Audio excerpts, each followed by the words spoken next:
Wouldn't you love to see one of these NFL owners, when somebody disrespects our flag, to say, get that son of a off the field right now, out, he's fired.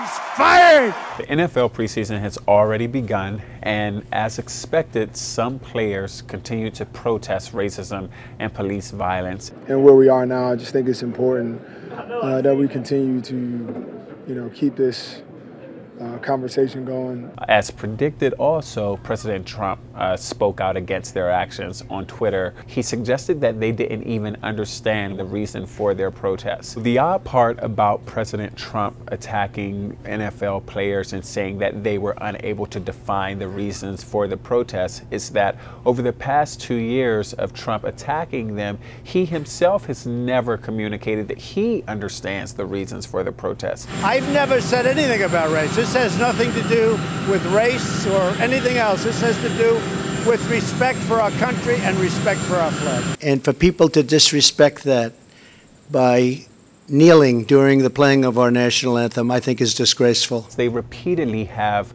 expressed why they are protesting. Malcolm Jenkins, who plays for the Philadelphia Eagles, even wrote an op-ed in the Washington Post communicating why he's protesting and what it is that NFL players want to do. And as athletes, we're trying to bring this country together to have that conversation. But the reality is that Trump keeps protesting the protesters because it wins him points with his base. Trump re-entering the debate about athletes being able to protest at games is the latest example of what NBA star LeBron James accused Trump of doing, using sports, something that historically has united America, to divide America. He's kind of used sport to kind of divide us, and that's something that I can't relate to, because I know that sport was the first time I ever was around someone white, and I got an opportunity to see them and learn about them, and they got an opportunity to learn about me, and we became very good friends. And I was like,